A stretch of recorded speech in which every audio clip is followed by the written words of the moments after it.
tailleur de pierre à la suite d'une reconversion professionnelle. Ma motivation première, c'était de faire quelque chose avec mes mains, un grand besoin de créer. J'ai eu un coup de foudre pour la pierre. Moi, j'étais déjà un peu passionné d'histoire, un peu comme un gamin quand j'allais visiter les châteaux forts. Puis ça s'est pas arrêté depuis presque 12 ans maintenant.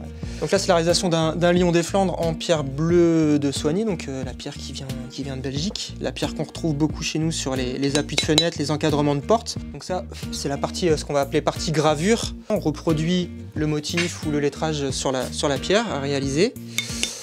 On commence ensuite par détourer chaque future arête. Et en plusieurs passages, on arrive juste à avoir notre résultat définitif. La pierre, ça a une odeur, ça a un son, ça a une musique même, je dirais, voilà, qu'il faut écouter, qui est importante. Ouais, ça fait partie d'un tout, ce côté vraiment le lien avec les éléments, hein, c'est assez important. Il y a un côté magique, je trouve, dans le métier, c'est de partir d'un bloc brut, hein, qui est un cube, et avec finalement très peu d'outils, des outils très simples, on arrive à faire quelque chose de parfois très complexe. Le côté satisfaisant aussi de suivre un projet de A à Z, voilà, ça c'était aussi une grande motivation pour moi quand je me suis lancé dans le métier. Alors souvent les gens ils s'imaginent tailleur de pierre, il faut être très costaud, très musclé. Alors c'est pas vrai, hein, c'est pas mon cas. Bon, ça demande quand même un peu d'endurance physique, hein. On est quand même souvent dehors. Pour moi la principale qualité du tailleur de pierre c'est de voir en volume. C'est-à-dire à partir d'un plan, d'une photo, de quelque chose de plat, de pouvoir imaginer la pièce à réaliser en volume. Donc ça c'est soit on l'a de façon innée, soit il faut le travailler un peu. Alors dans mon métier, il y a différentes étapes. Tout va dépendre du type de client que je vais avoir en face de moi, si c'est des professionnels, des particuliers, des collectivités locales. Des fois, c'est simplement être le prestataire qui va réaliser la pièce, donc les plans sont fournis.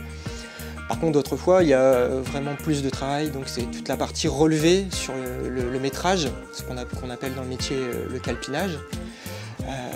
Qui va demander donc un peu de connaissances en géométrie notamment, la réalisation des gabarits. Donc les gabarits sont des morceaux soit en bois, soit en papier calque, qui vont être utilisés ensuite pour la réalisation de la taille.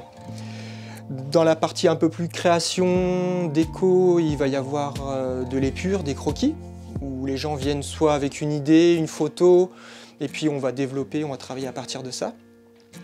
Et après, donc ça c'est la partie un peu en amont, et puis ensuite il y a la partie réalisation. Donc il y a déjà sélectionner ses blocs, ça part de connaître un peu la géologie, les pierres qui sont utilisées.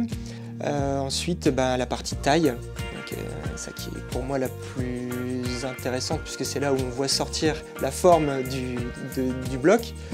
Et puis ensuite toute la partie qui peut être sur le chantier, donc la restauration, donc la réparation des vieilles pierres et aussi la pose parfois de pierres.